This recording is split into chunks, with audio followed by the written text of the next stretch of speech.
911 operator hears gunfire. What happens next is chilling. It started with a desperate 911 call and ended with 4 fatal gunshots, all captured live on the line.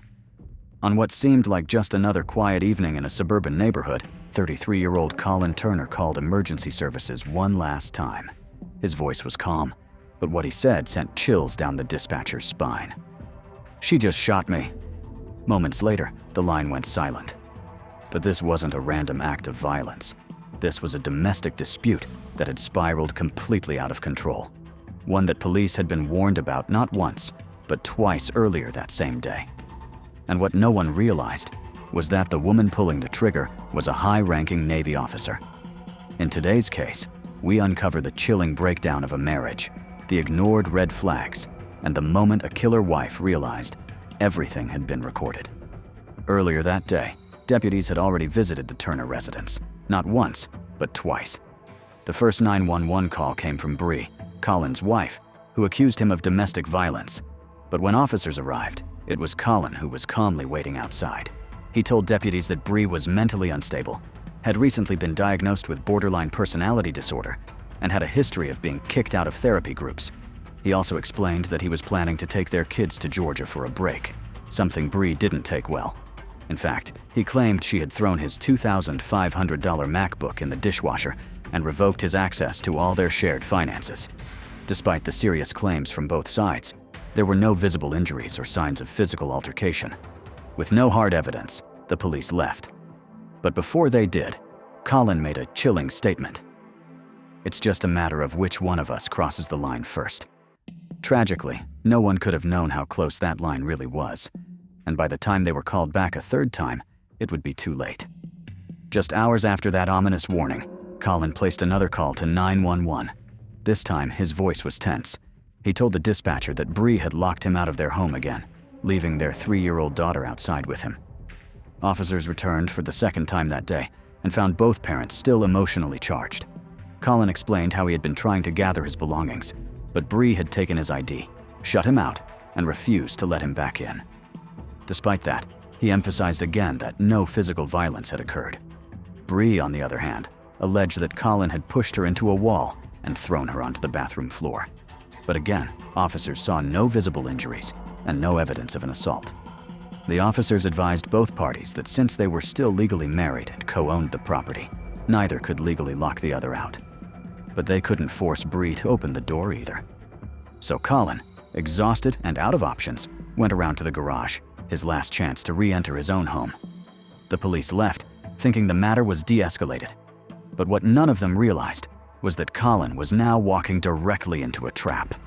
Moments later, he'd be locked inside the garage, and within minutes, 4 gunshots would echo through the home, one of them captured live on the 911 call.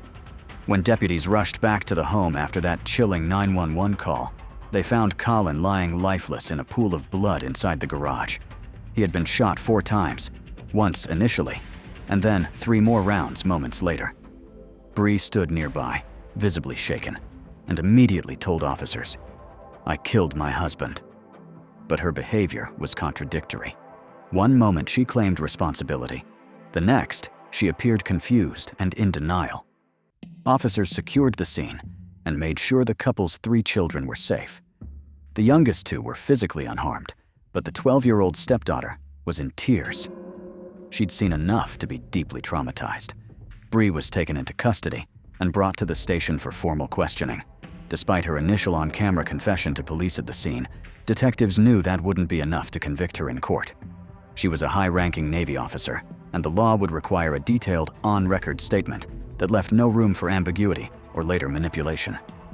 But once the interrogation began, Bree flipped the script, offering a completely new version of events, one that pointed to self-defense rather than cold-blooded murder. Inside the interrogation room, Bree sat across from detectives, no longer the shaken woman from earlier. Her tone shifted as she attempted to reframe the shooting as an act of self-defense. She claimed that Colin had pushed her, thrown her to the floor, and was coming at her when she opened fire. However, the evidence told a very different story. Bree had no bruises or visible injuries. Colin, meanwhile, was unarmed, and calmly speaking to 911 when the first shot rang out. When pressed further, Bree struggled to explain why she had a gun in hand when she approached the garage. She deflected, blaming officers for not arresting Colin earlier that day. But detectives remained firm. Colin's 911 call had captured everything. He had said she locked him in. He mentioned she had tried to break his arm. Then, with chilling clarity, he uttered, "She just shot me," followed by silence and 3 more gunshots. It was all recorded. Realizing the walls were closing in, Bree eventually stopped answering questions, demanded a lawyer, and called her father. On the call, she broke down and admitted what she had done. "I killed my husband." Yet even then, she offered no real explanation why. What had begun as a volatile domestic dispute had now turned into a first-degree murder investigation, and Bree's story was falling apart. With her informal confessions captured on body cam and recorded phone calls, detectives moved quickly to secure a formal arrest. Bree was charged with first-degree premeditated murder. During her trial, the prosecution laid out a devastating timeline. Colin had re-entered the home only to be trapped inside the garage. He was calmly calling 911, seeking help, not acting in aggression. Then, without warning, Bree opened the door and shot him in the back 4 times. The entire sequence unfolded with chilling precision, all while he remained on the phone with dispatch. Bree's claims of self-defense fell apart in court. There were no signs of struggle, no defensive wounds, and the call audio contradicted her every word. Witnesses testified that Colin feared for his safety, not the other way around. And the clinching detail? Bree was a trained Navy officer, someone expected to handle conflict with discipline, not violence. In September 2024, the jury returned with a unanimous verdict: guilty. Bree was sentenced to life in prison without the possibility of parole. This wasn't a tragic accident or a moment of fear. It was a cold, calculated act, and justice had finally been served. In the end, what happened inside that garage wasn't just a family dispute gone wrong. It was the silencing of a father in his final plea for help.